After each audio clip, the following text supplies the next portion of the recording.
Hello, everyone, and welcome to episode 151 of Classic Lead. My name is Scott, and I've got Dustin with me tonight. What's going on, man?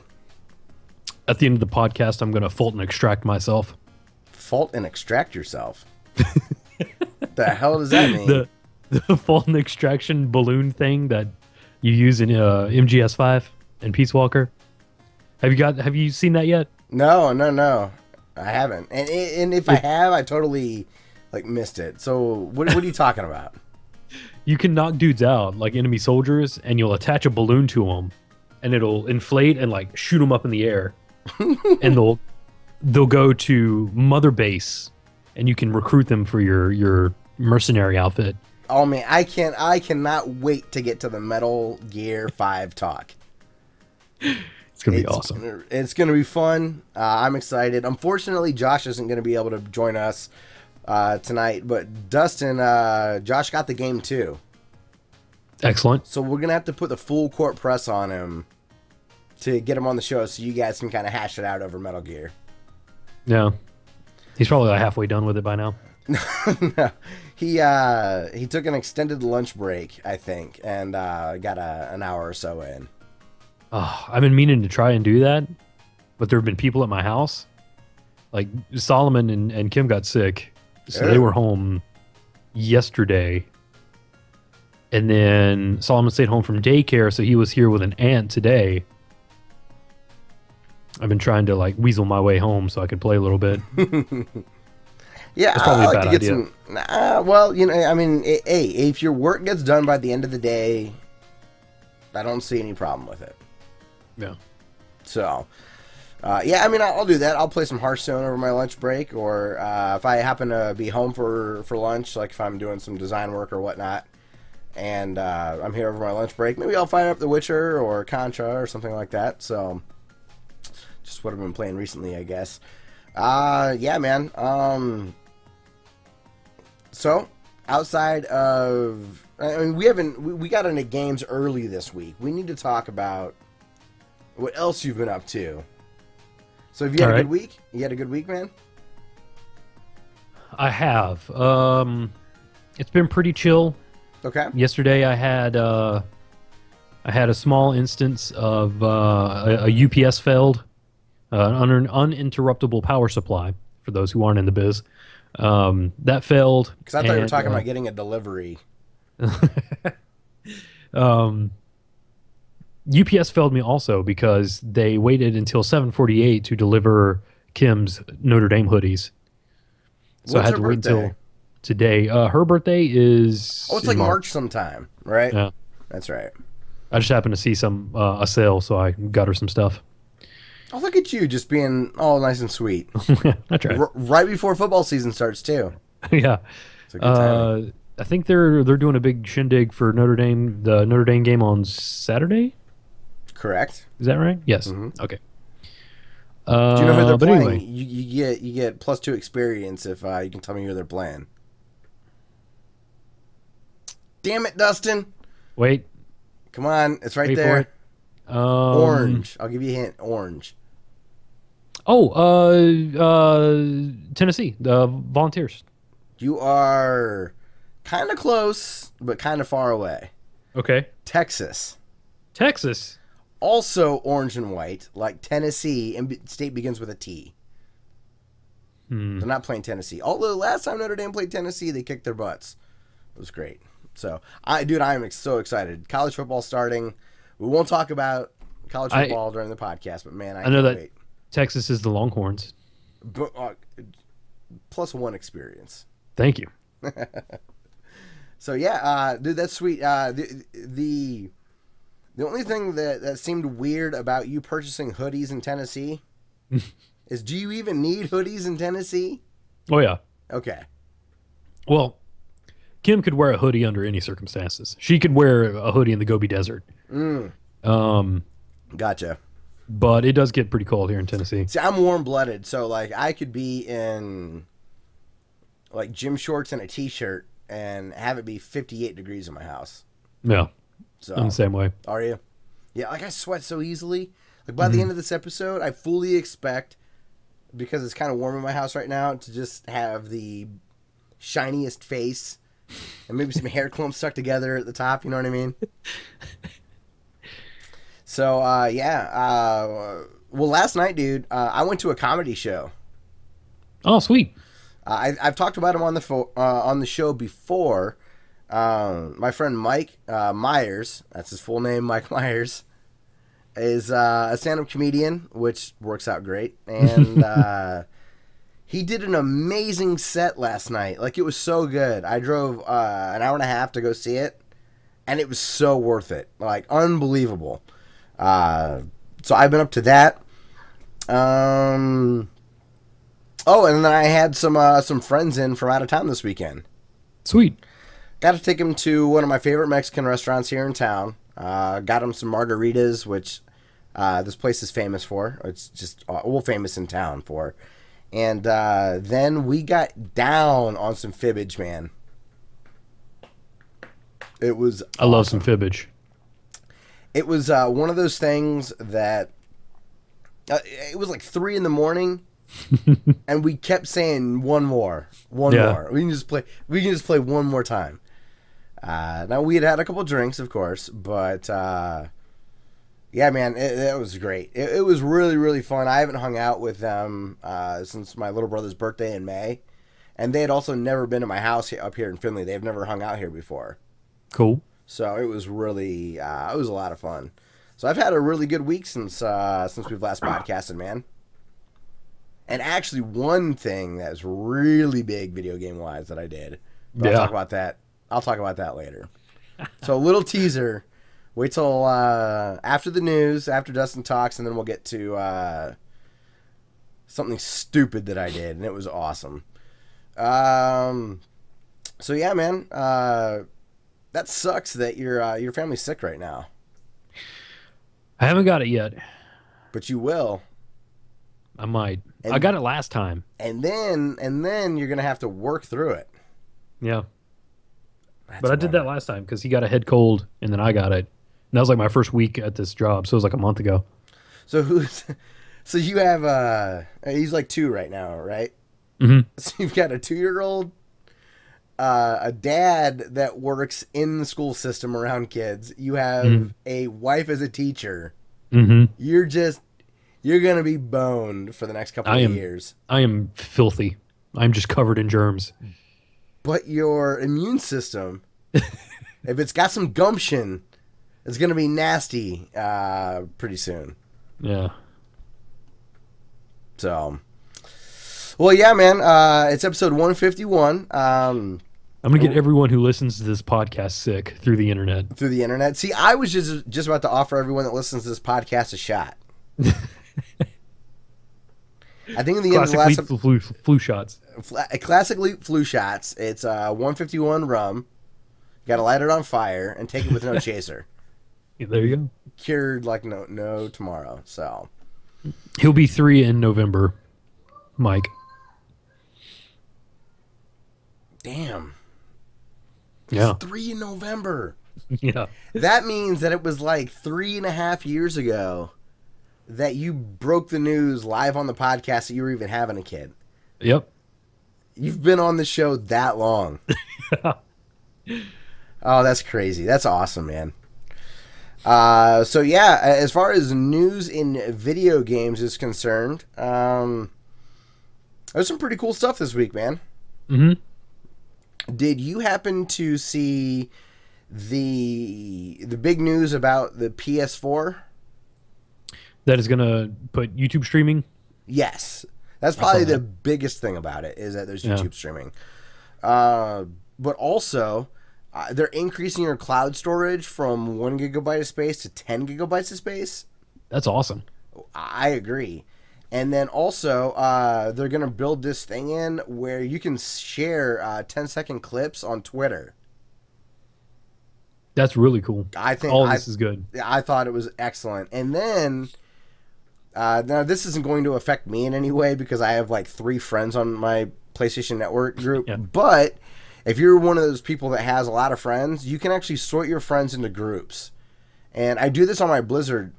No, I don't do it on Blizzard. But I would like to have like a friends list that I know in real life, and then a friends list that I don't know their real names, but I just know their gamer tag, Mm-hmm.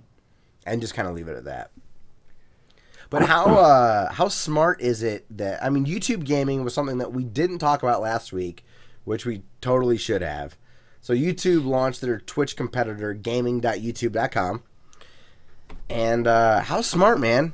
They got right in to enable that. And that's great for people who are established on YouTube like us, where I don't want to have to. I don't want. We're to not have established to, on YouTube. Don't lie to people. Well, I mean, that's where our biggest presence is. That's what I should say. Is. Okay. I mean, we're not like YouTube celebrities. No. But if anyone is going to see me do stupid stuff with video games, it's going to be on YouTube. Yeah, absolutely. They're not going to watch me on like the PlayStation branded watch people play video games, whatever that is. Yeah. PlayStation TV, whatever that is. I don't know. See, I don't even know what name of it is. That's how shitty of a service it is. But yeah, I mean, that's awesome. It's really smart that you can choose where your audience is and kind of, curtail things to where they're going to be, which is great. You're not kind of forcing the hand of people. I guess we shouldn't be that surprised if you think about it. Because remember they launched with like Ustream support and whatnot? Mm-hmm. So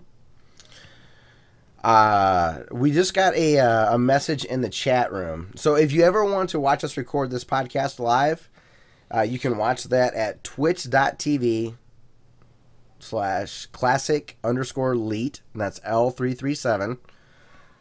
Maybe not for long. We might switch over to the game, to the YouTube gaming at some point. However, in our Twitch chat, where I'm getting at, we have a comment from our good buddy Mike T over at the Cartoon Retrocast, and he says, I would love to see some S-rank Metal Gear Solid 5 missions, Classic League S-rank live.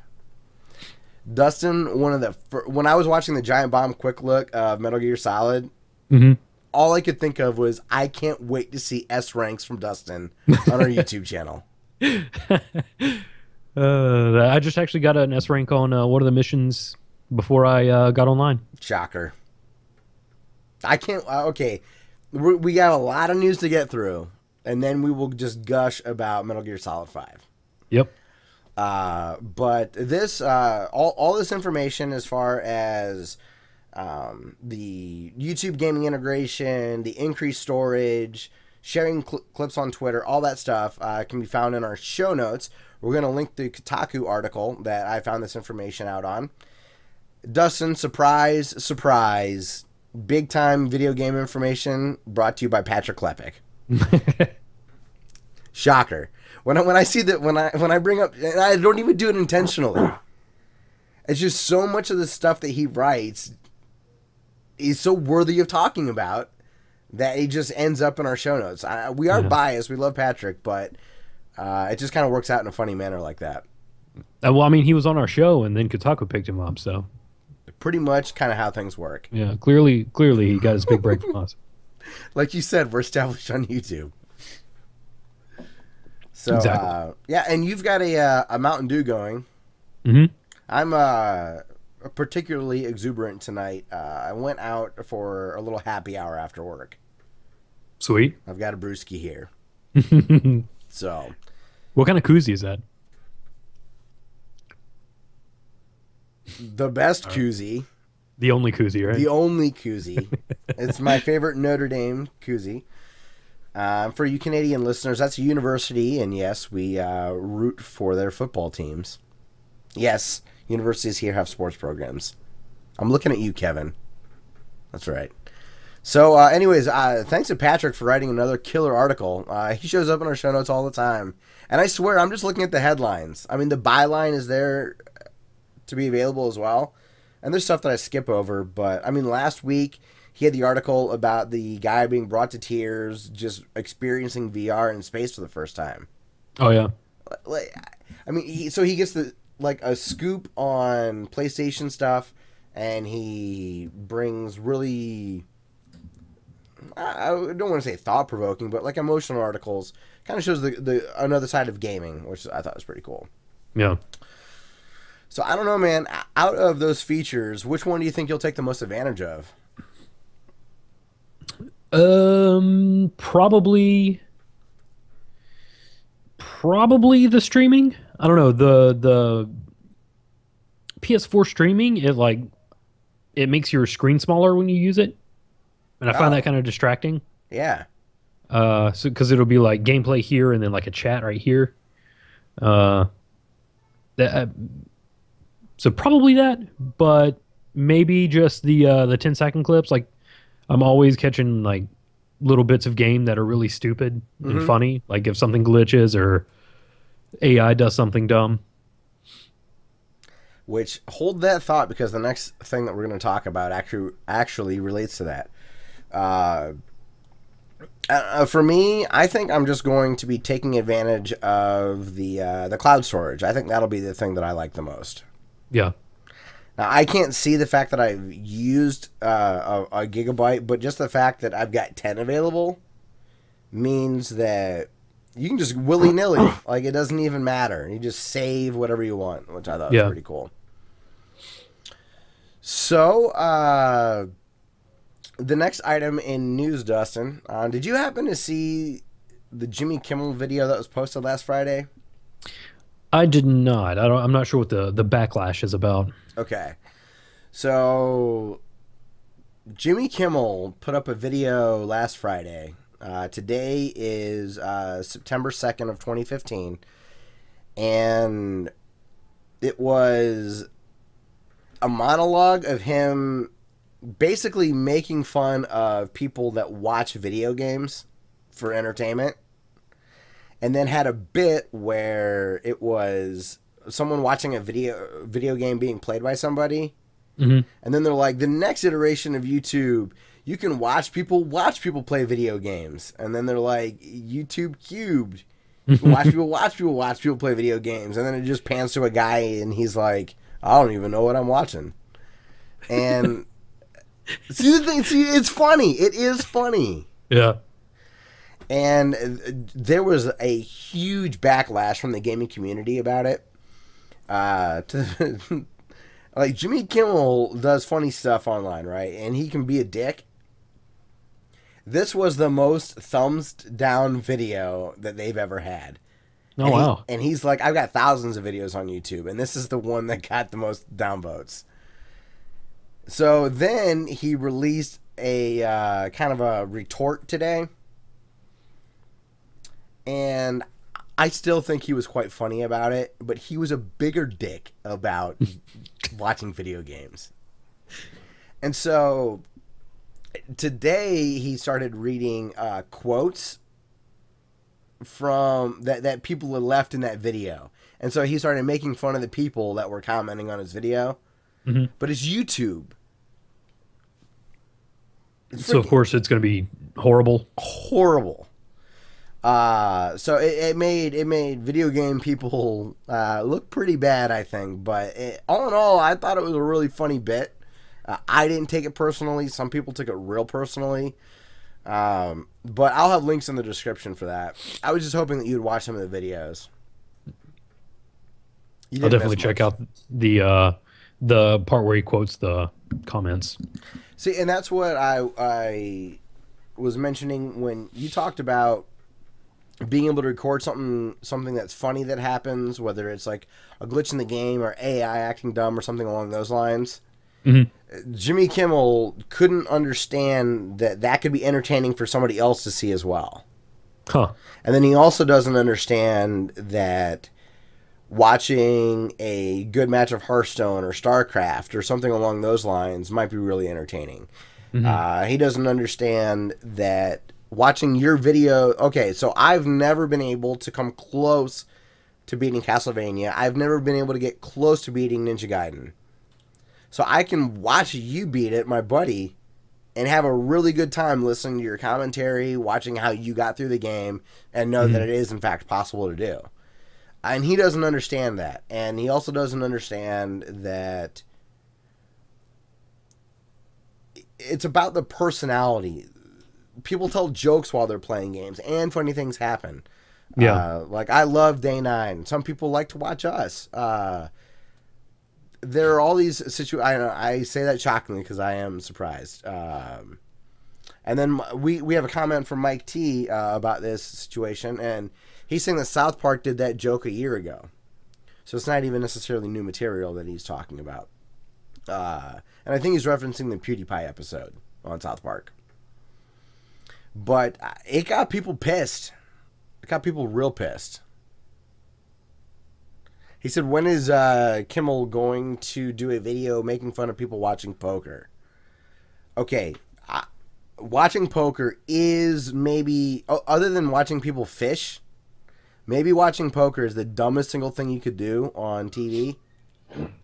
Yeah. Dustin, I gotta tell you, man, I watch a shitload of people play poker on TV.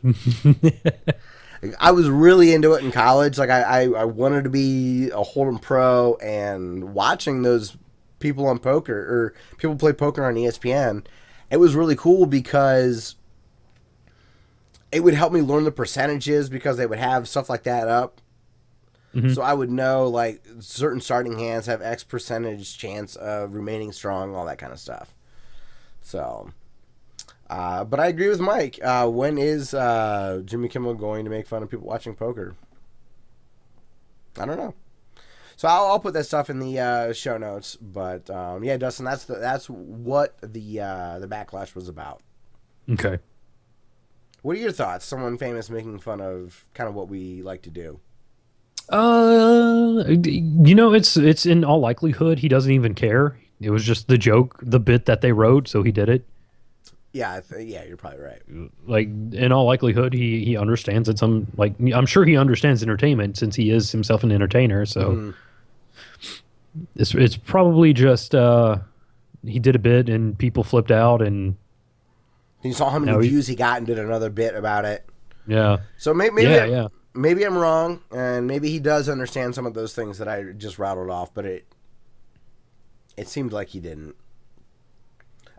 It was funny nonetheless. Like, right? Yeah. I mean, if you're gonna get butthurt over it, then do something else. Like, yeah, don't watch Jimmy Kimmel. Then find something better to do with your life. Like, jokes are jokes, and if a joke lands on something that you hold near and dear to your heart, or someone makes a fat joke or something like that, like I'm not gonna get pissed. You know what I mean? Like, it's just what it is. It's not meant to be personal. So, moving on. Did you happen to... Okay, so you got Metal Gear Solid 5, right? Yep. What platform did you go with? PlayStation 4. Okay. Have you happened to go to the Steam reviews section of Metal Gear Solid 5? I have not. Okay. Sometimes communities are just awesome. Saw this article on Kotaku, and I think his name was Brian Ashcraft was the writer of this. And if you go to the Steam reviews section of Metal Gear Solid 5, the reviews are overwhelmingly just the words, a Hideo Kojima game. And that's it. Because they removed Hideo Kojima's name from the box art. So all of the reviews just say a Hideo Kojima game, a Hideo Kojima game. Hundreds of times. Isn't that cool? That's awesome. And then like some people started getting creative with it, which, you know, people on the internet do. And they started giving full reviews and then ending it with just a Hideo Kojima game. They did parodies of what was happening and still announced it at the end. It was really, really cool. I'll have that linked in our show notes. So if you go to classicleet.com and you go to episode 151, you'll be able to get all the links to these articles that we're talking about. I thought you'd get a real big kick out of that, man. That's cool. It warms the heart, you know? Yeah. And then just kind of in that same vein, I'm guessing that you didn't have a chance to watch Kojima say goodbye to Metal Gear? Not yet. I'm not going to lie, man. I got a lump in my throat towards the end of the video. Sweet. And I've never played a Metal Gear game. Like I know Hideo Kojima as like a figurehead in gaming, Mm. but haven't ever really experienced his games. I'm kind of that way with Cliffy B. I've played all the way through Gears 2, but that's about it. But I still have I know who he is, and I have a tremendous amount of respect for him. Right. And Kojima's like that for me. But a lot of people are really passionate, and you have your favorite person, Jeff Keighley, in the video. Oh, yes. It's a must-watch for you. Yeah. But when Keighley is speaking in the video, and what's crazy is they show people that are like a games journalist or a game developer, someone that's worked with Hideo before, and they show him talking about why they basically like his style of games. And when it gets to Jeff Keighley talking about why he likes Hideo Kojima stuff to Hideo Kojima, you can see his face flush. He like can't make eye contact. You can tell he was truly starstruck. I thought it was awesome. Was he eating Doritos at the time? He was not eating Doritos. There wasn't any Mountain Dew in sight. No? Nope. He didn't pause for a commercial in the middle of what he was saying? He did not. Oh, right. And it was very heartfelt and very genuine, and I highly recommend that you watch it. It's a really, really good video. There were other people as well, but I just wanted to bring up Keighley just to kind of needle you a little bit. Oh, Jeff. It's good stuff. Oh, and another announcement. So for our listeners that are big giant bomb fans like we are, I was listening. I don't know. I'm maybe like halfway through the Bombcast from this week, and Drew Scanlon announced that he's going to do Metal Gear Solid 5, Metal Gear Scanlon. Yeah. I thought that was. He said that a listener went and tallied up the amount of time that it's taken for him to play through all the Metal Gear games and watch the Peace Walker and all that stuff. And it was 75 hours of video. Oh, man. And Shoemaker was telling him, like, dude, this is a 30 or 40 hour game. Yeah. So, oh man, I gotta do our show notes earlier than I do, so you have a chance to watch some of the stuff I bring up. I got in here at like 6. Okay. For the people who don't know, we start around 6:30 my time, and I was like, hey, I could go through the show notes and watch all this stuff. And I was like, or I could just go play some Metal Gear Solid 5 real quick. Okay, well, you made the right choice. You made the right choice. Oh, I can't. Okay, we only have one more piece of news, and then we get to jump into Metal Gear Solid 5. This is totally unrelated to... I should have ordered the news a little differently so that we could have a nice transition from Steam reviews into the Kojima goodbye into you gushing about Metal Gear. But instead, I'm going to awkwardly wedge in something about Blizzard. So, the former Blizzard COO and president donated his entire collection. So this is he started in 1996. He donated his entire collection of stuff to the Strong National Museum of Play. So he basically gave them the history of Diablo, StarCraft, and Warcraft. Dude, those franchises are freaking enormous. That's awesome. Isn't that so cool? Dude, good on him. So let me ask you this. You have a very, very good gaming collection. Mm-hmm. If Solomon's not digging games the way that you do, or the market completely crashes and they're basically worthless like baseball cards are now, could like, what would you do with your stuff? Would you try to donate it? Would you be like, no, Solomon, eBay this stuff, get rid of it yourself, or you know what I mean? Like, what would you do? Because you have a collection to be very envious about. I think regardless of how Solomon feels, I'm just gonna, like, when I pass away, I'm just gonna have them dumped on my body and set on fire. So you're gonna take Hagane literally to the grave with you? Yeah. It's just going to be like a Viking burial. Lit on Death fire, by- sent off on a boat. Yeah. Did they do that? Did the Vikings do that? Light boats on fire and send them Yeah, out in sounds a right. flaming raft? Yeah, sure. If they didn't, let's pretend that they did. Gaming Vikings. Gaming Vikings would totally do that, especially Blizzard ones. Yeah, man. But no, yeah, if like Solomon didn't want them, I would totally just donate them to something somewhere. That'd be cool. I think it would be fun to do that too. Like even if it was your local library, just to be like, hey, here's Yeah. this might not mean anything to you, but I promise you there are a lot of people out there that this will mean a lot to. Or like Vanderbilt has a children's hospital.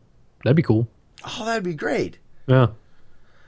Because once Like you here's Mortal Kombat for the Vita. Play this. Now, I hope I don't offend any of our listeners that love retro games here, but I mean, once you get past the Atari 2600, you get games that are just flat out good. They're not Yeah. good for the time; they're just flat out good. Yeah, they're good. Period. Yeah, and in the 2600, like there are a couple, like Kaboom is one that I absolutely love. I like Pong. Space Invaders is pretty fun, Defender. But for the most part, you kind of have to put yourself in a 70s mindset and realize, like, oh my god, I can control anything on my TV to have that kind of blow your mind. Because a lot of 2600 games are crappy. Yeah, regardless of the fact that to my knowledge, my earliest memory is me playing Defender on a 2600. I don't really care for the system that much. See, okay, so you're a perfect example. Yeah. One of your first memories is really video games? Yeah. That's amazing. I was playing Defender at my grandmother's house on an Atari 2600. I think I have the most boring first memory of anybody of all time. Do you want to hear what it is? Sure, yeah. I remember, it was like I'm going to assume I was in a crib because it was, we moved when I was 3 to a different house. Same town, just different house. And it was at the old house that I kind of vaguely remember, and it was the lights getting shut off. Huh. That's it.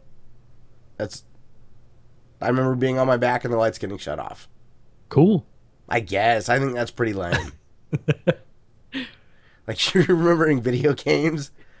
I remember just a little bit of, like, attention-getting stuff. You know what I mean? Like, what am I trying to say? A little bit of movement. I'm like, okay, I remember that. I kind of remember what I did yesterday. So, yeah, I mean, I don't know. Like for me, if I were to donate something... See, I've got some highly sought after games, but no Mushas or Haganes or CDX stuff that you've got. So I don't know if my collection, when it comes to being a historical thing, would be all that great. I don't know what I'll do with my stuff. And at the rate I'm going, I'm not going to have any kids. So I'll just have to cash it in when I think that the market's peaking, I guess. Do you know how hard it would be for me to actually sell my stuff? Pretty hard. Like, real hard. Yeah. I know you struggle with it quite a bit. Yeah. Like, back when I was a student, I used to think, like, oh, man, if bills get too tight, I might have to sell some of this stuff. And I was like, I would think, like, if I sell Hagane and it goes well, I could get, like, maybe $450 for it, but that's like only half my mortgage. Yeah, that's half a mortgage one time. Yeah. But you could always have a Gane. Yeah. So I was like, oh, that sucks. Please don't let me have to do that. Yeah, I'll start donating plasma before I start selling off my games. Yeah. So, yeah, I just thought that was amazing. Like, how tough must this have been for the former president of Blizzard to get rid of this stuff? Yeah. Either that or he was just like, oh, I'm so sick of this crap in my house. You want this? Take this museum. He made it sound like it was tough in the article. Yeah. So,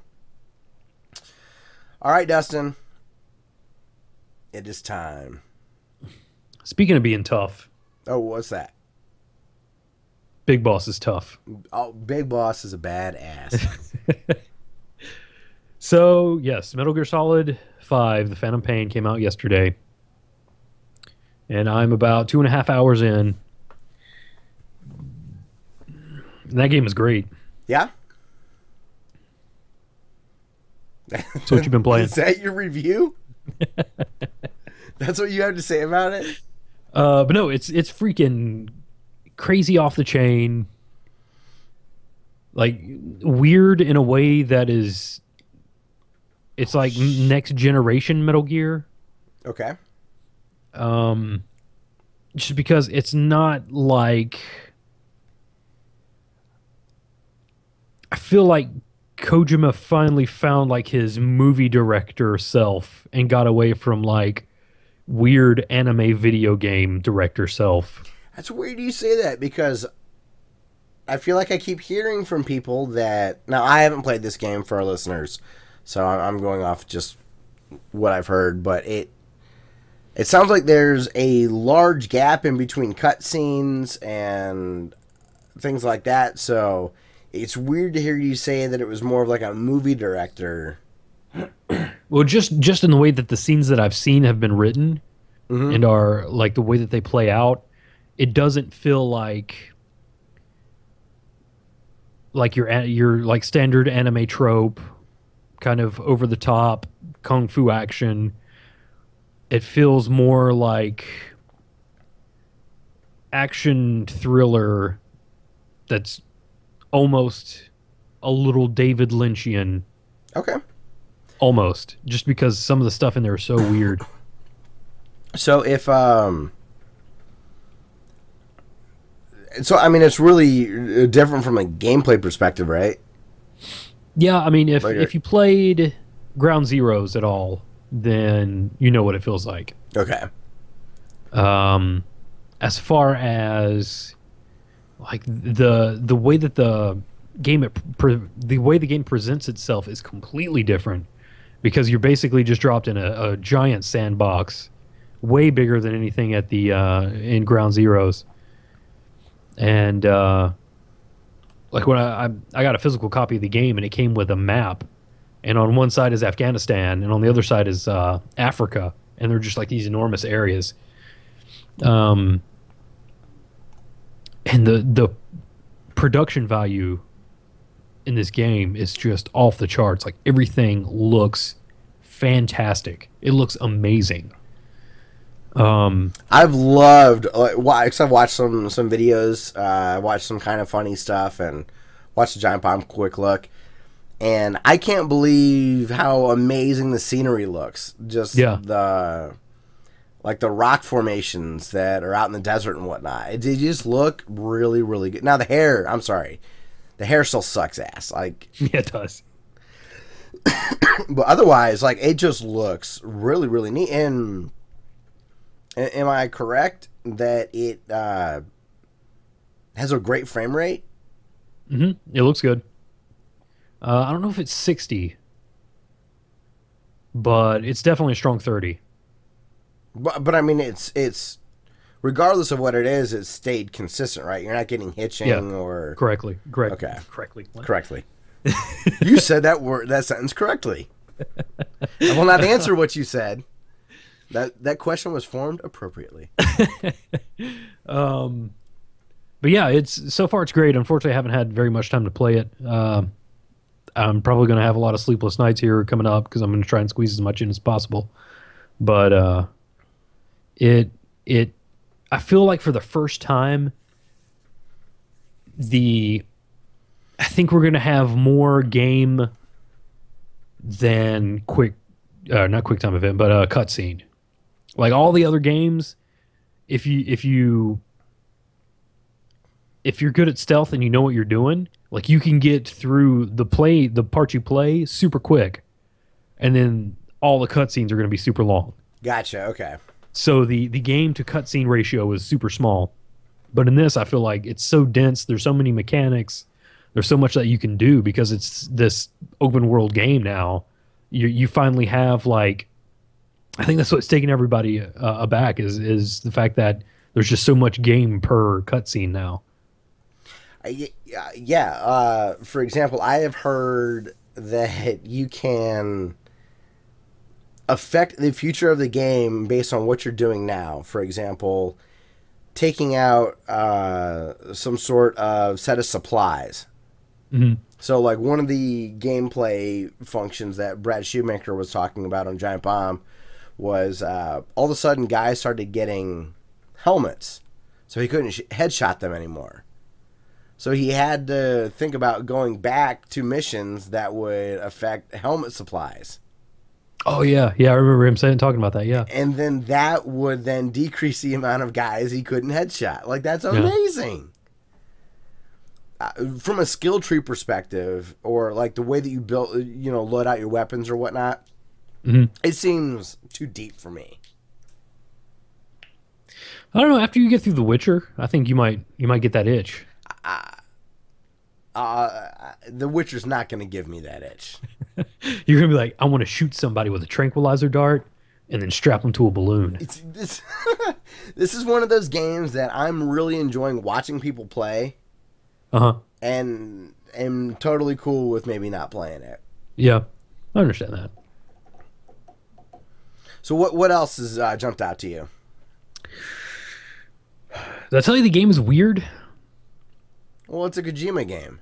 Like really weird. Like guy on fire, Okay.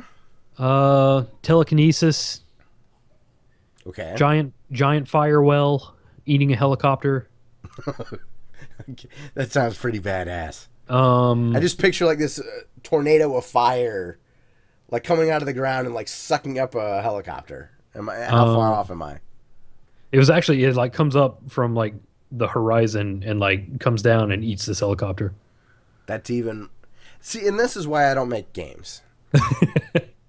I think about this little like pillar going up, and yet you could have a whole arm come over top of the copter. I'm not Yeah. even considering the space above the copter. Fire guy riding a fire unicorn Pegasus. What? There's a True fire story. there's a fire unicorn in Metal Gear Solid 5. Yeah, I mean, it has a horn, and it has like if it flies, it's a Pegasus, right? But if it has a horn, it's a unicorn. Unicornuses, Pegacorn, Pegacorn. Pegacorn. I like Pegacorn. It sounds like Um, the training wheels version of Cornhole. It sounds like a Midwest game with bags. or like cornhole mixed with Peggle. Yeah, right? Yeah. I'd play that game. I would. That sounds freaking sweet. But yeah, I listened to a podcast about it on the way to work, and just seriously considered like not going to work and playing the game. And like I have a bunch of monitors in my little side room, my IT room that I have. And I was like looking at the back of the monitors to see if they had like HDMI in. Oh. If I brought in a PS4, I wouldn't have to go home to play it. I could just play it here. Just wait for those tickets to roll in. That's right. Dude, that's awesome. But in case any of my employers are listening, which I doubt, I did not do that. I was working very hard today. He worked very hard on September 2nd of 2015. That's right. No, that's awesome. So is it, since you're so used to having the cutscenes be really prevalent in Metal Gear games, has it been off-putting that you're crawling around a whole bunch and doing that, and that it's more like there's more game there than normal? Because it's not the traditional experience. Not really. If anything, it feels great. It feels liberating because you're not. It doesn't completely break the flow of the game every, 5 minutes where you walk through a door and there's a 10-minute cutscene. I think one thing that Jeff Gerstmann pointed out that I agree with is the lack of Kiefer Sutherland doing voice acting. Mm-hmm. Like it is kind of awkward how you'll have like him and Ocelot standing somewhere and Ocelot talks for like 2 or 3 minutes and he doesn't say anything. Oh, and speaking of Ocelot, one of my favorite parts of the Kojima video that we were talking about, like his goodbye, Hmm. is when Troy Baker is talking to Hideo Kojima, because he's the voice actor of Ocelot. Oh, all right. So that was one of my favorite parts of that video. Sweet. He just, I mean, Troy Baker is a guy that's been in a million video games and has a really good career and as being a voice actor. Hmm. And to see him be so humbled to be in a Metal Gear game was really cool. It's like, you're kind of a superstar when it comes to voice acting in video games. You shouldn't be starstruck, and he was. And I thought that was Right. pretty badass. Yeah. And the game plays good. Like, you like how it shoots, or you like how it sneaks around and all that. Oh yeah. It's the best playing Metal Gear game has ever been. I've heard that, and Metal Gear, from my understanding, has gone through so many iterations with the way they do their controls, depending on. Because I mean, Yeah. didn't they have almost like tank-like controls at one point? If anything, it was like worse than tank controls because in like 2 and 3, they it was a much more. It was designed in a way where first person shooting became a necessity. Okay. And in order to do that, you had to hold down like 3 different buttons. Like you would have to like ready your weapon and then go into first person mode and then take your aim and then shoot by releasing the square button. So it was really convoluted controls, and they kind of got rid of all that for Metal Gear Solid 4. And that's when it got really good. And a little like they had more of a Western kind of over the shoulder. Uh, Like third-person shooter third, kind of thing. yeah, exactly. And also, whoop, punch my microphone. The This game is so awesome, I'm going to punch my mic. yeah, like 1 and 2 had like 1, 2, and 3 when it first was released had a very much over top camera angle, and it was designed around that. When Subsistence, they re-released 3, and you had like a free roaming camera. You can it was much more of like a third person game where you had Okay. much more control over it. And that was when that really made the control design that was kept basically from MGS1. It really made it feel antiquated when you can move the camera around, and that's why they just had to completely redo it for 4. And after that, they reworked. They kept that reworked control scheme for like Peace Walker on Vita or PSP and Ground Zeroes MGS5. Okay.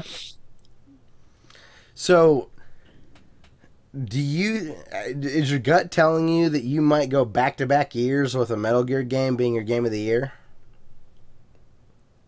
I'm saying might. I'm not asking you to confirm. But do you think there's a chance of that? So far, yeah, Wow. there's a chance of that. Because Ground Zero was my game of the year last year, right? Mm-hmm. Man, that game was good. And the only reason I don't remember my game of the year last year, but I remember being so surprised that you picked a demo that it stuck out to me. I'm sure it was, if Shovel Knight came out last year, it was Shovel Knight for me. So, yeah, man. I mean, anything else that you want to say about the game? I know you've only played it for about like 2 or 3 hours, but then it came out yesterday or whatnot.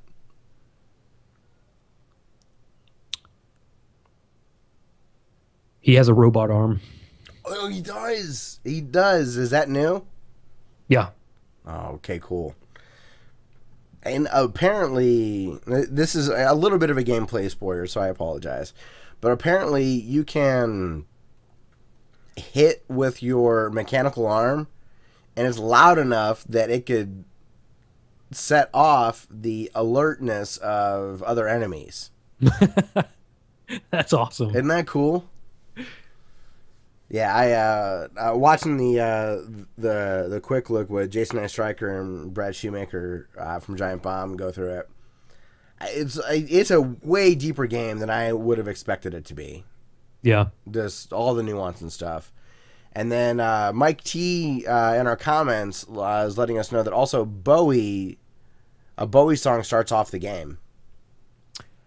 Man Who Sold the World. Is that? I think that was it. I don't know. There's a delay. He'll confirm. We did not mention that, Mike. So yeah, I don't know. I mean, this game came out yesterday. So did you completely take the weekend off of games? Did you do anything else? No. I thought I was going to try and get back to Costume Quest, and wasn't able to do that. I remembered that I was in the middle of playing DuckTales and forgot about that, but I still haven't touched that yet. Okay. Wait, remastered or original? DuckTales. Remastered. Okay. Remastered. Goddamn cutscenes. We're so close. So you know what game doesn't have cutscenes, Dustin? Which one? Contra. That's right. Contra has no cutscenes, except for the Japanese version. Does it really? Yeah. See, I said you can skip the cutscenes. So I really want the Famicom version of Contra because of the extra graphics. Yeah. Like there's, I think, rain. I think that clouds kind of move in the background where it's really static now. Mm-hmm. So, well, I'm beating around the bush a little bit. Dustin, I said I thought I could do it, and I did it. I beat Contra without dying. Yeah, you did. Did you happen to see the video at all? Oh, yeah. I saw it on Facebook. I was going through Facebook, and I saw that it went through it was like classically it posted a video. Let's play Contra without dying, and I actually went, yes! Did you really? Yeah. And then I immediately watched it all the way through. Oh, you watched the whole thing? Oh, thank you. Yep. That's badass. So, okay, one thing I wanted to point out. Sure. You beat Contra without dying. Yeah. What this also means, you beat a video game without getting hit. You did a no-hit run of a video game. That is true. Because there's no power-up. There's no way to accept a hit. So I went the whole way. Holy shit. You did a no-hit run of a video game. I'm even prouder than I was. You should be, man. That's awesome. So now we have a no-death run of Contra, and then we've got all the Castlevania stuff that you've done, the Ninja Gaiden I talked about earlier. Mm-hmm. It makes you want to go back and redo DuckTales perfect run. It makes you want to go back and do Chippendale perfect run. Yeah. We actually had someone comment on that video and said they want to have me play Bionic Commando. Oh yeah. I'm like, I can't do that. I want to jump. It's so weird that you can't jump in that game. Yeah, it is. So Mike T in the Twitch comments says that he watched the video as well. So you guys are the best. My best friends right there. He said, I thought it was funny how smooth it was until the very end when you got a little cautious. And he's true. He's right. In the end of the video, like through most of it, like I just kind of fly through stuff, just go for it. And at the very last stage, I was hyper cautious. Yeah. Because I had gotten to the final boss 5 times and then choked and died on the final boss. And this time, I was not going to do that. Do you remember how I told you that I thought that I remembered how I beat the final boss without dying? Uh-huh. I was correct. I did remember how to do it. And essentially, you just take out like the lower things that spawn, little creepy crawlies, and you shoot up into the heart. But, Mike, I got to say that I noticed that when I was editing the video. I'm like, man, I could have sped run this game, like at least to the final level. I could have cut off a minute or two of gameplay. Yeah. But I was, man. I got I got a little scared. Yeah, you got that the retro jitters. I did, man, because it had happened before where I, wasn't as cautious and died. So Yeah. I don't know how many attempts this took. A lot. A lot. It is hands down my proudest moment in video games. That's awesome that you got on that you taped it. Yeah, I was happy about that. My microphone was a little hot, so I don't like my commentary audio that much. Okay. But I think the way I said stuff was okay, but I just didn't like the way that it sounded. It was just the volume was a little too high. But what was I gonna do? Play it again? No, I think I'm Right. done with Contra for a while.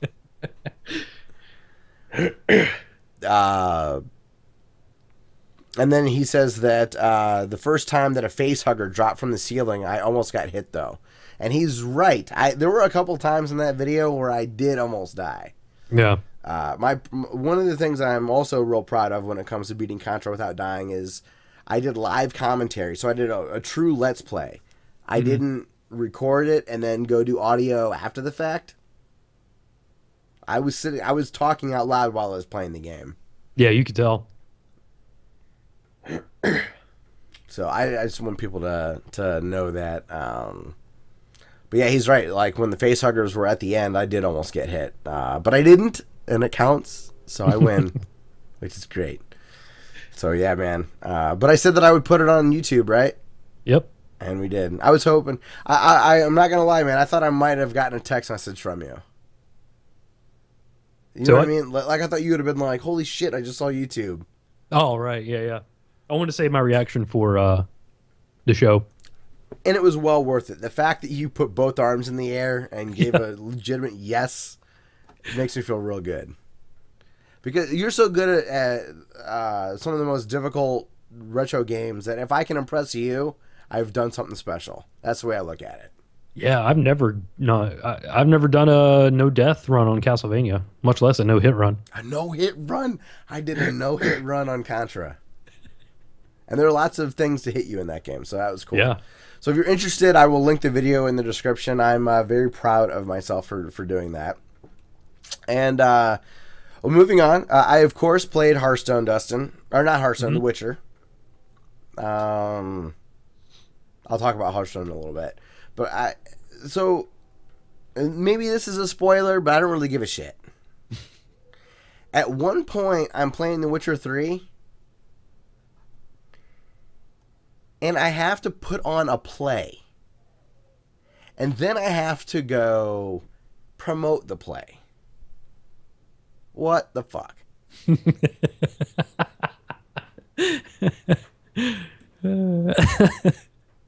And this is a main story quest. Like, I don't think I just happened onto this.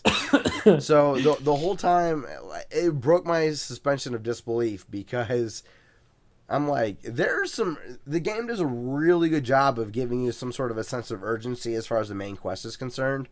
Uh-huh. And this felt like a total waste of time.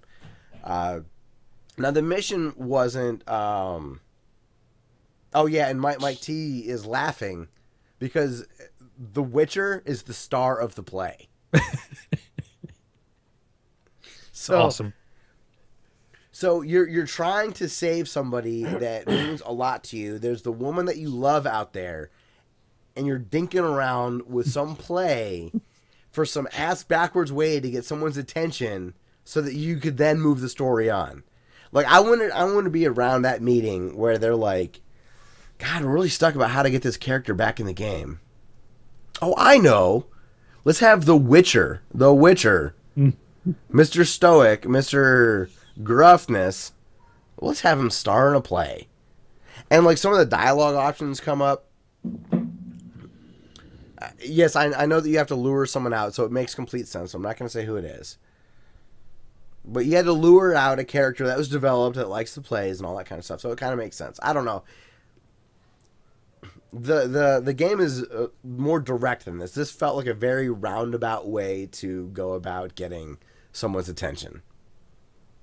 It was the first time that it felt like this is really video gamey.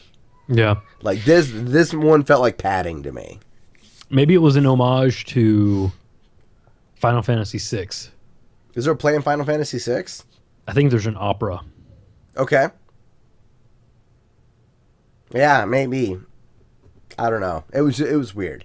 But that should give Mike an indication about how far I am into the game. I'm still pushing through, still enjoying it. It's a fun game. I'm playing it in smaller bites now.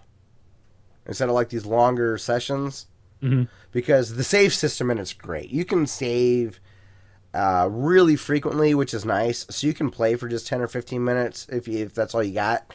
And save unless you get to a big bunch of cutscenes or whatnot. So yeah. Hey, before we move on, Mike T said something. Oh yeah. It says okay.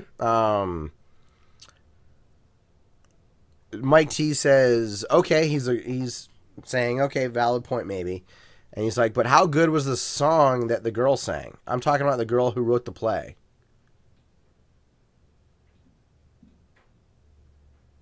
I'm trying to remember the song. Well, there you go. Not very good. I'm not saying it's not good.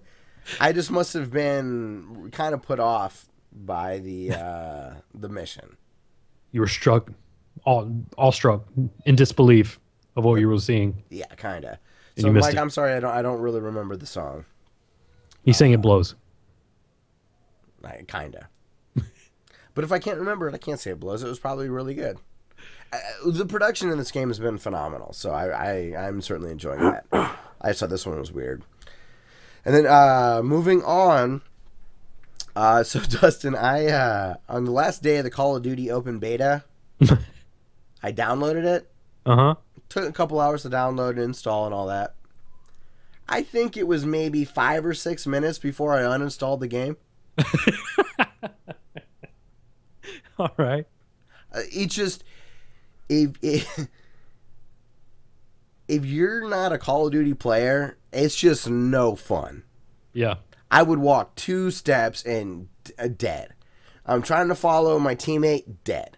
I can't see the enemies, I'm dead. Like it just sucked. I tried messing with the graphics even a little bit, thinking that maybe like that would help, and it didn't. And I think I died 4 or 5 times and just quit. I was in the middle of a match, quit on my team, and just uninstalled the game right there. I'm not a Call of Duty player. Yeah. I should go back and play some of the Call of Duties though for the campaigns. I've heard the campaigns are really fun. That's what I always played the campaigns. But they're short, which is perfect for me.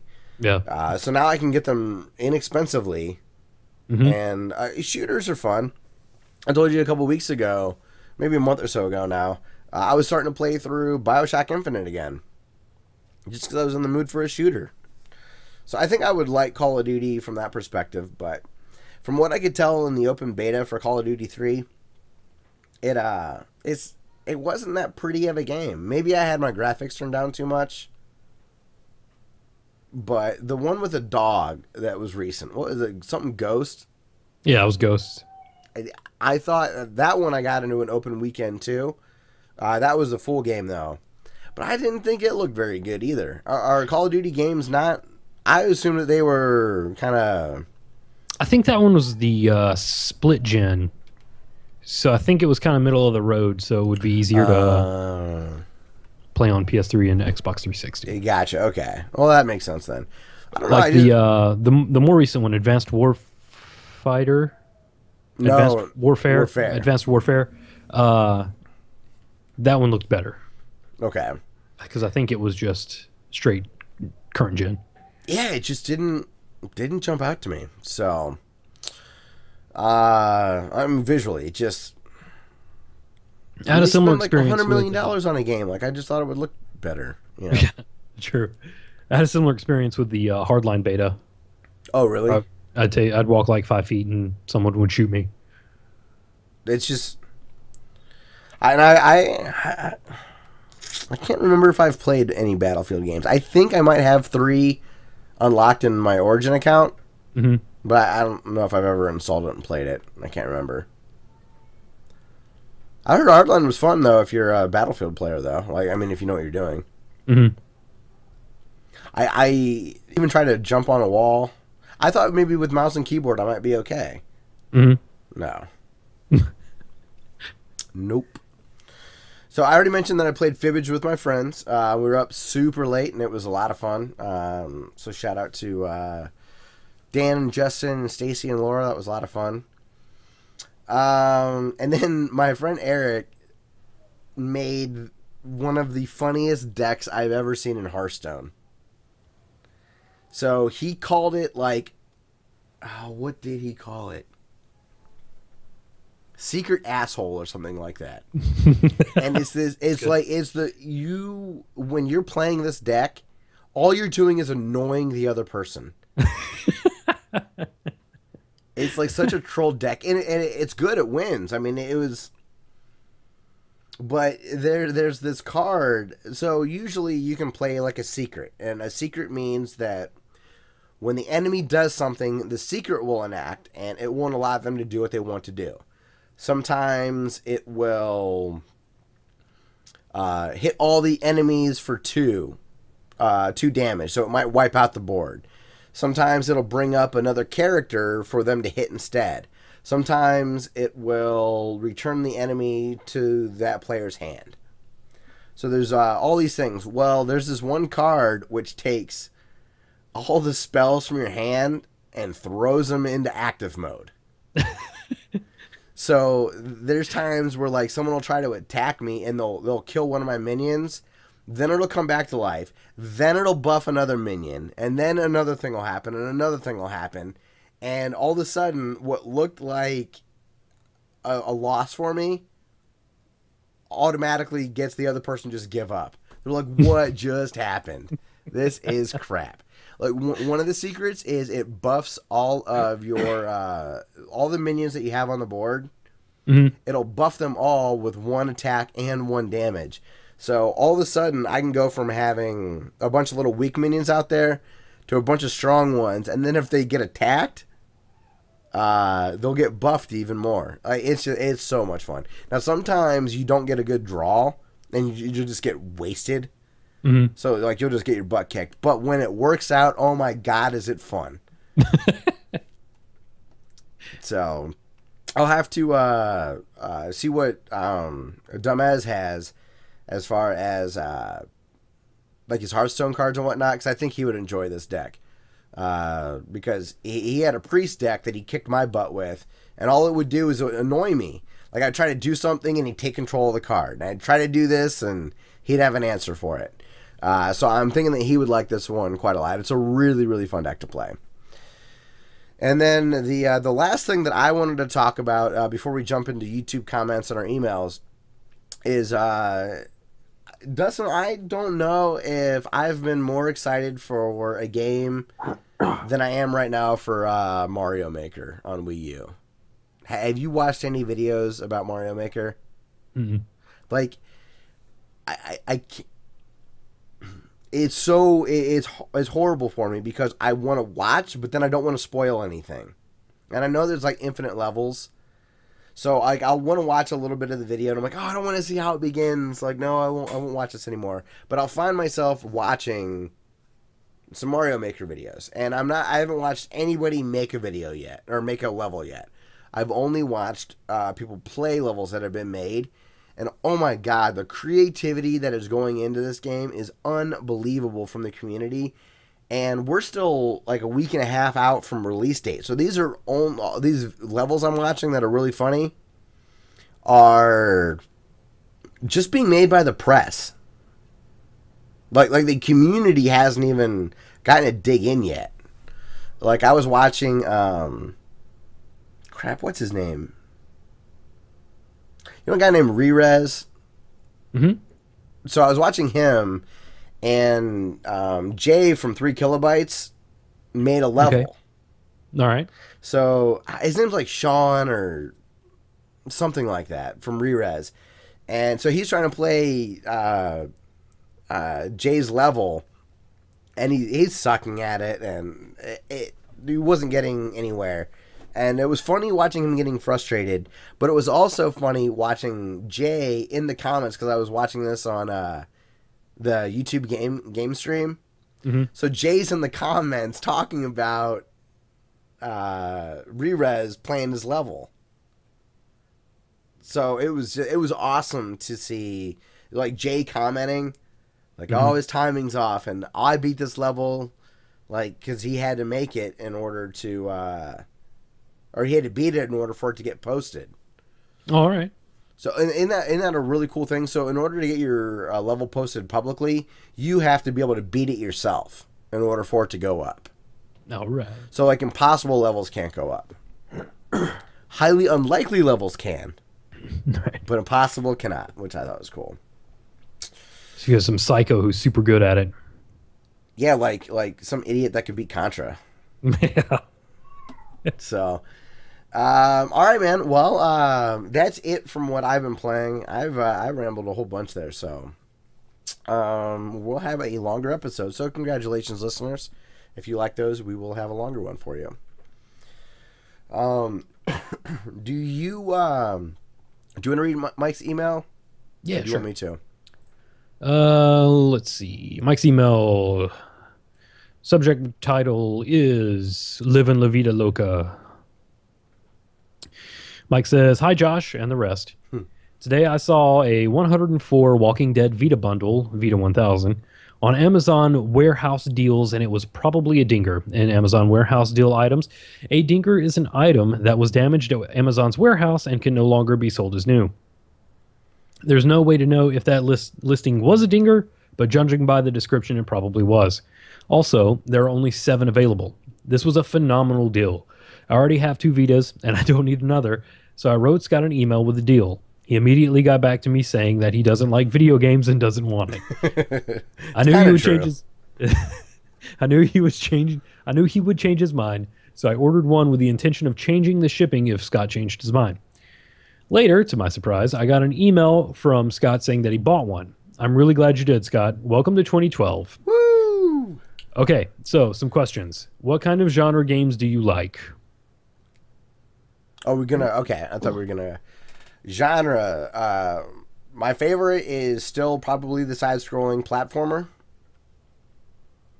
I love puzzle games. Occasionally I like RPGs. Traditionally I like more action-y games. Okay. Like a Zelda versus a turn-based battle system. Typically. And I like hack and slash games. All right. So, okay, next question. Have you been purchasing every PS Plus game every month, even though you didn't have a Vita? No, because I'm dumb. Okay, first of all, I never thought that I would buy a Vita. Just never thought I would. Then, it wasn't until a few months ago that I heard, I think it was Brad on Giant Bomb say something in passing like, oh, I don't play my Vita games, but I always go online and buy them and put them in my cart and buy them, even though I'm not going to be playing it. I didn't know. I thought you needed the system to get the PS Plus games. Oh, all right. So, but instead, you can go to the website and click through it. So, and Mike said that he found out about this through us. So, I either forgot about it or didn't understand what was going on. But no, I don't have a nice backlog of PlayStation Plus games. Yeah, you can also buy them on your PS3 and just not download them. See, and I thought that I could only get the PS3 games with the PS3. Yeah. I was so now I've changed my ways, and I've got all the PS4 games, all the PS3 games, all the Vita games for this month, and I will be going forward. Okay, he goes on to ask, what games would Dustin and maybe Josh recommend? Let's see. I played a lot of Mortal Kombat on my Vita. Okay. I played a lot of Rayman Origins, although you probably own that on Steam and have probably played it already. What else have I played? The Duke Nukem remake was pretty good for Vita. Did you play the Uncharted game? I Golden played the Abyss? demo. Okay. I got it free PlayStation Plus. I just never got around to playing it. So I went out and bought that today. I went to my local game store. It's just a couple blocks away. Replays, if you're ever in Northwest Ohio. And I picked up actually 3 games today. I bought my first NES game in like 2 years. Oh, all right. I got Mock Rider. All right. It was an old black box game, a launch kind of title for the NES. I bought that, got it for $5. I looked on Amazon and whatnot, or eBay and all that, and it looks like it goes for about $5 plus shipping. So I got a nice little deal on it.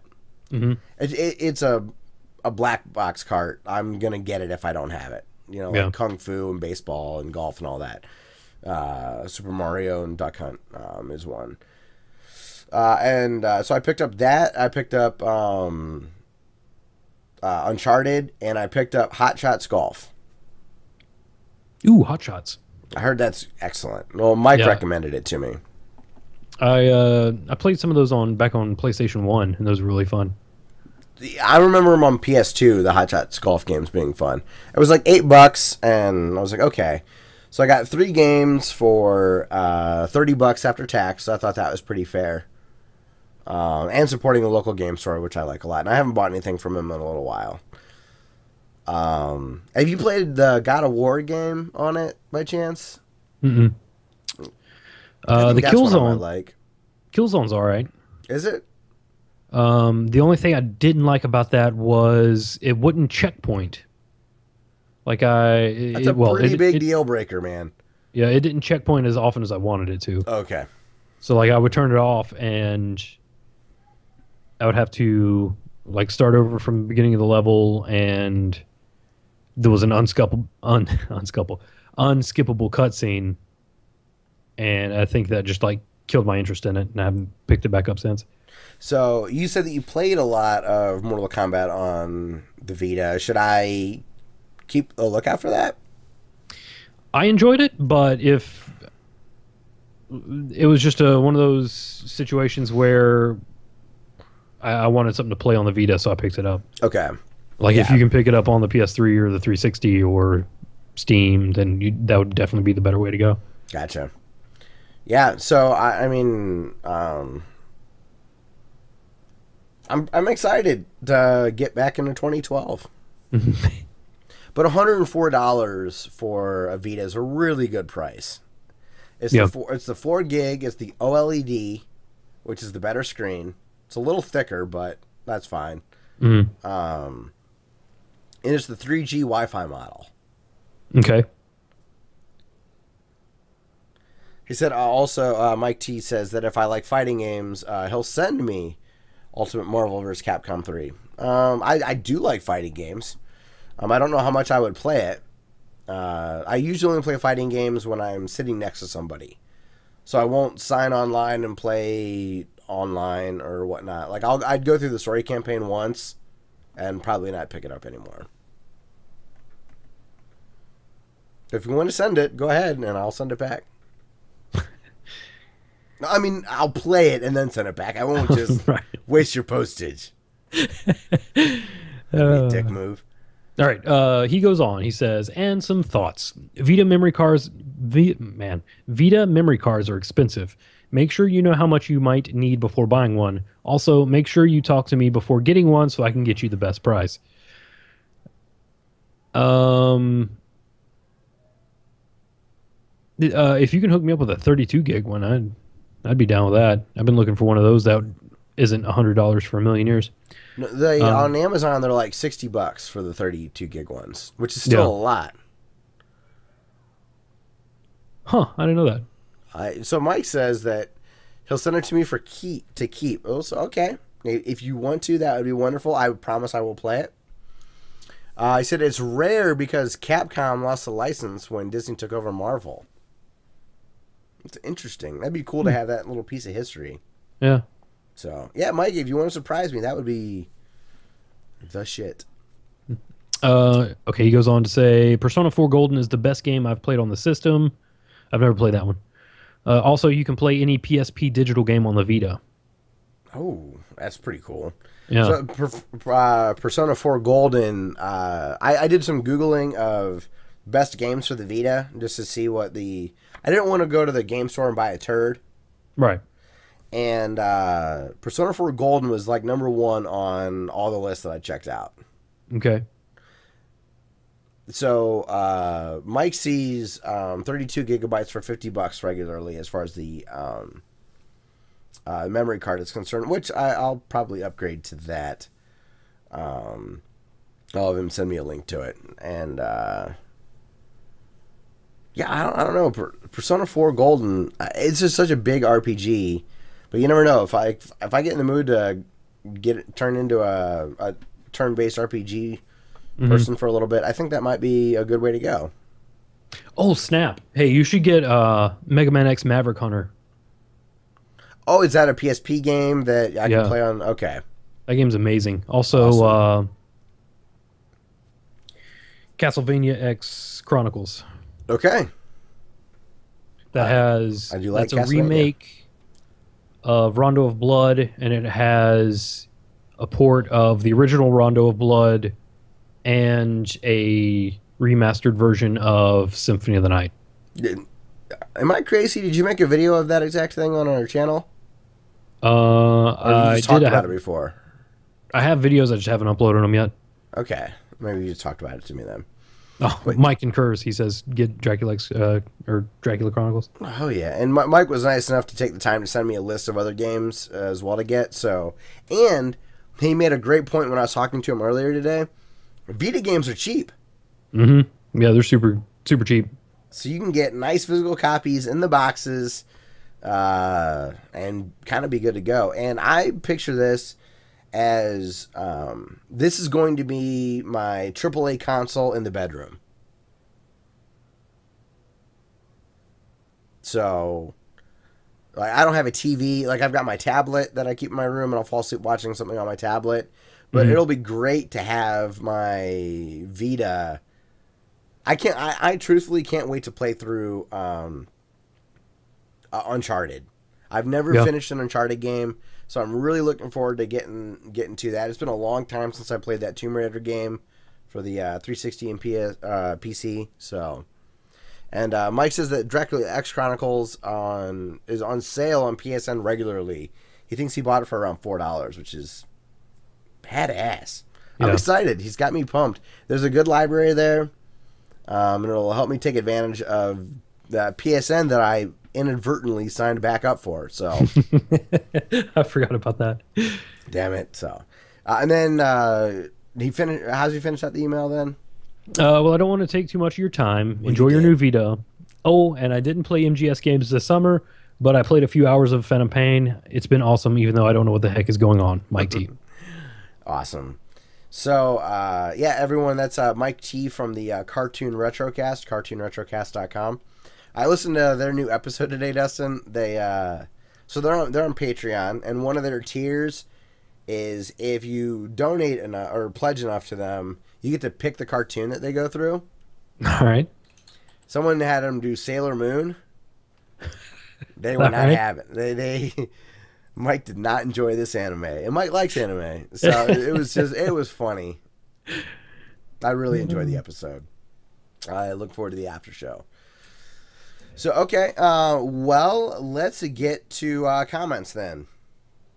So, we posted, last week's episode was 150.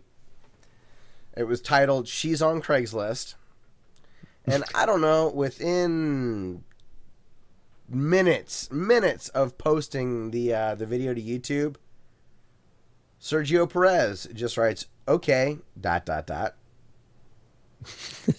was it.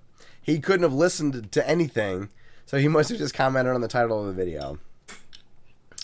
And then also, that's awesome. One thing that Demez commented on after we recorded last week, and I'll link this in our description as well, is in our show notes, or again, they're at classicelite.com, classic L337, .com, and I'll link his video. But Demez, Duhmez, opened up 50 packs of Hearthstone. He got 2 golden rares, which again, I know it means nothing to you, Dustin, but holy shit, that was amazing to watch. It was really cool. It was a good video. So, thank you very much, Sergio, for commenting. Okay, that's what he says. And then Domez also says on our recent video, his first comment is about save states. I have an EverDrive MD for Genesis, and it has save state function built in and makes it so much better. Be careful if you get one. The Mega EverDrive does not have save states, so you must be careful on which one you buy. So EverDrive MD seems to be the way to go. Of course, the save state version cost me more, but it's totally worth it. It makes his wiener hard, rock hard, with a purple vein bulging out. So that's good, man. And throbbing. And thriving. And then he also says that, great. He says that he'll give VLC Player a shot for MP3 playback. I hope that works. I loaded up a video and did it in the faster version on VLC Player. It doesn't give you the granularity that a lot of podcast players do or YouTube does. Mm-hmm. So I'm wondering if it might have been too fast for him, like if it was unlistenable. He says he knows of it, but his primary player has always been Media Player Classic, but he'll grab VLC Player for MP3 podcast. So you're welcome, man. And then our buddy Zarek is back. I think Zarek commented on our last video too, but just the fact that Zarek will make time to watch our video of us rambling for an hour or so and comment on it with the schedule he has is super awesome. But Zarek says, I can't believe they removed the leveling system in Trine 3, which we didn't comment on and I was not aware of. He says, there's not even a way to get all the extra stuff that leveling got you in the other games. That's a bummer. And then last week we talked about the Metal Gear Solid 5 final trailer. And he says, regarding the MSG5 trailer, I think it hints at a huge spoiler. No spoilers are coming in my text unless you've watched the trailer and have a good memory. So don't worry, Dustin. You should be in good shape here. Jarek knows what's up. So he says, if you want to get an idea of what I'm talking about, think about the ending of Metal Gear Solid Ground Zeroes, then rewatch part of the trailer with Snake walking down the burning hallway. It's at the end of the trailer. I got goosebumps and covered my mouth. That's cool. It was that shocking. That's sweet. And he says, strange, wordless sounds of startlement came from behind my hands. It's just a guess, but if I'm right, huge plot twist. He also found our Witcher brothel talk to be hilarious. All right. And then our last comment on the video is from Tony's buddy Jake. So Jake says, "Hey Scott, you said you're from Ohio. Me too. What part of Ohio? I'm from a town called Findlay, and it's in northwest Ohio. It's where Tony and I met. Where Tony used to live. So actually, this is Tony's brother's friend, but." I consider my brother's friends to be my friends for the most part. So, it's just easier for us to say Tony's friend. Yeah. So, but yeah, Jake, I live in Findlay. If you're ever up this way, let me know. We should get a beer or coffee or something. That'd be cool. If you're a friend of Tony's, you're a friend of ours. That's for sure. I feel like Jake could easily do like a daily news thing on YouTube, like Jake Daily. Jake Daily. Welcome to this episode of Jake Daily. I'm Jake Daily, right? Welcome to the Daily News. Yeah. Oh, hell yeah. Absolutely. I'd watch that. I would. So, cool, man. Well, that's it. That's it for the episode, I think. Dustin, I got a great... Oh, go ahead. You call it Daily Jake. The Daily Jake. Welcome to this episode of Daily Jake, Jake Daily. I like it. I think you got your something daily there. News on crocheting. I don't know. It was the first thing that came to my mind. Crocheting. Yeah. So, yeah, anyways, that should be it for the episode. So we'd like to thank everyone very much for listening. I want to thank Ben Landis very much for letting us use his song Through the Forest as our intro music. Thank you very much to Mike T at the Cartoon Retrocast Demez for writing in, and Zarek, of course, for writing in. Really, really appreciate it. Oh, Dustin, we forgot something. Okay. I'll try to bring it up next week. But the Retro League is in full swing of their tournament. And this year they're doing 1990 games. Have you been? Oh, yeah. Have you gone through it yet? Not yet. I got to get up on that. I went through it. It's a long list. So when it gets closer to the end of the tournament, like maybe the Elite Eight or the Final Four or something like that, we will go through it live again like we did last year. On air, and we'll give an official Classic Elite vote, which I think will be fun. Dude, but listen to this bullshit. And I'm sorry, this is bullshit. The very first games that they pit against each other, DuckTales and Super C. Oh, man. Like, there are turds against turds later in the brackets, but they put two of my favorite games against each other. I picked DuckTales. If I had to play one again, I'd pick DuckTales over Super C. Yeah. It was a close call. So, yeah. And then I've got a great song to end the show with. It's by an artist named Ayu Shut Duff, I think. And the song is called My First Game Boy. I'll have a link in the description so you can download it. And it's downloadable for free through his SoundCloud page, which is awesome. It's got some just great music. I'm a big fan, so hopefully you'll enjoy that. We are on Stitcher. We're on iTunes. Now we're kind of on SoundCloud. I've been too lazy to upload the things lately. You can find us on Twitter. We're on Facebook. All of those places I mentioned, Stitcher, iTunes, Twitter, Facebook. Most importantly, YouTube. And Twitch. If you just search for Classic Elite, Classic L337, you will be able to find us. And if you would like to write us an email, make sure to write us at classicleet@gmail.com.